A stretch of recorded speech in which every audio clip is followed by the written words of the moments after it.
Derek always thought of himself as a simple man with a simple job. As the lead mechanic on the outskirts of the galaxy, his life consisted of making repairs on ships that came through the station. Some ships were old, some were new, but they all had one thing in common. They needed fixing. For Derek, it was just another day at work. He didn't expect anything more, and that's how he liked it. There was something comforting about the hum of machinery and the familiarity of his tools. It was predictable, reliable, and he never had to deal with anything complicated. The station was far from the bustling centers of civilization. Nestled on the edge of an asteroid belt, it was a place for those who needed something fixed without the prying eyes of the big corporations or the governing bodies. It was where smugglers, traders, and adventurers came when they wanted to disappear or repair their ships in peace. Derek's shop was tucked away in a quiet corner of the station, the kind of place people would only find if they were looking for it. He preferred it that way. He didn't care for the high-profile clients or the fame that came with working on ships that traversed the high-end routes. He wasn't interested in the politics of the galaxy or the constant noise from those who sought power. All Derek needed was his wrench and his tools. That was enough for him. That morning, however, was different. Derek had just finished fixing a freighter's engine when a woman walked into his shop. She was tall, with dark hair that cascaded in waves down her back. She wore a simple jacket, nothing fancy, and her eyes seemed calm, almost too calm for someone who had just walked into a mechanic's shop. She didn't look like the usual kind of client. She wasn't a smuggler, a miner, or a tourist passing through. There was something about her that made Derek pause. She stood at the door for a moment, scanning the cluttered workshop with a critical eye. Her gaze lingered on the tools, the disassembled engines, and the scattered parts. Derek, standing behind his workbench, watched her, unsure of what to make of her. "Can I help you?" he asked, his voice steady. It wasn't often that someone walked in with an air of quiet authority like she did. The woman smiled faintly, her lips curling into a small but confident expression. "I need my ship repaired. Just a minor issue, but I'm hoping you're the right person for the job." The tone of her voice suggested that the problem was more than just minor, but he didn't press the issue.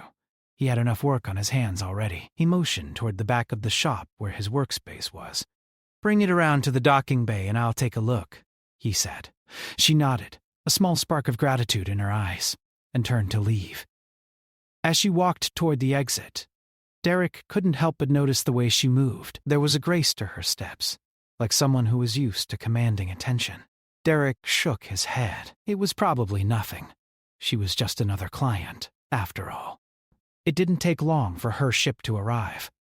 Derek's shop was close enough to the main docking bays, so it wasn't unusual for ships to park nearby for repairs. But when he saw her ship, his breath caught in his throat. The vessel was sleek, built for speed, and far beyond anything he'd ever worked on before. It wasn't just any ship. This was an advanced model, designed for high-level travel. He'd seen ships like this only in tech magazines or on the rare occasion when high-ranking officials passed through the station. It was easily one of the most sophisticated vessels he'd ever laid eyes on. The woman's ship wasn't just fancy. It was top of the line, equipped with advanced shielding systems, cutting-edge propulsion, and weaponry that Derek didn't even recognize. His heart began to race. What was she doing here, on his humble station, in need of repairs? It didn't make sense. Derek quickly composed himself, reminding himself that it didn't matter who owned the ship. What mattered was the job at hand. He was a mechanic, and this was what he did best. He walked up to the ship, eyeing it carefully, and found the problem almost immediately. The engine's cooling system had been damaged in some kind of impact, most likely from a recent skirmish. It was a relatively simple fix, but it would require some work. He got to work, pulling apart the panels and examining the components. The ship was designed for high performance, but the damage was clearly not something it was meant to handle. It looked as though it had been in some kind of battle, and yet the ship still functioned with incredible efficiency. Derek couldn't help but admire the craftsmanship. As he worked, he heard the woman's voice behind him. "How long will it take?" she asked. Derek didn't look up. "A couple of hours, maybe," Depends on how deep the damage goes. He could hear her footsteps approaching, and then, unexpectedly, she was standing beside him, watching him work. There was something almost unsettling about how she stood so close, yet said nothing. Derek continued to focus on the task, his hands moving with practiced ease. "Where did you get this ship?" he asked, curiosity getting the better of him. The woman smiled softly.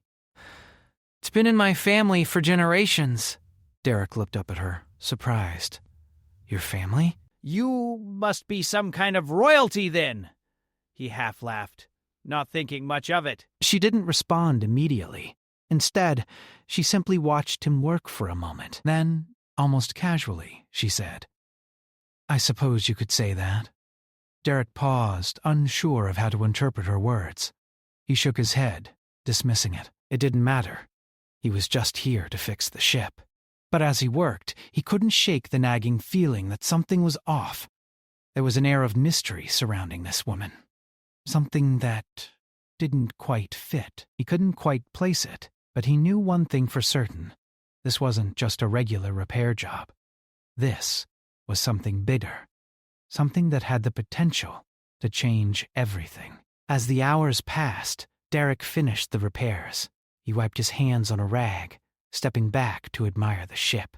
The engine was running smoothly again, and everything seemed to be in perfect working order. The woman came up beside him and smiled. "Thank you," she said, her voice softer now. There was a hint of relief in her tone. "You've done more than just fix my ship. You've saved my life." Derek looked at her, confused. "Saved your life?" he repeated, his brow furrowing. She nodded. "You see, this ship isn't just any ship. It's the key to saving an entire galaxy." What did she mean? Was this some kind of joke? He stared at her, waiting for an explanation. But before she could offer one, he heard a noise from outside the docking bay. The unmistakable sound of a ship's engines. Derek turned, his heart skipping a beat. He had a sinking feeling that this was far from over.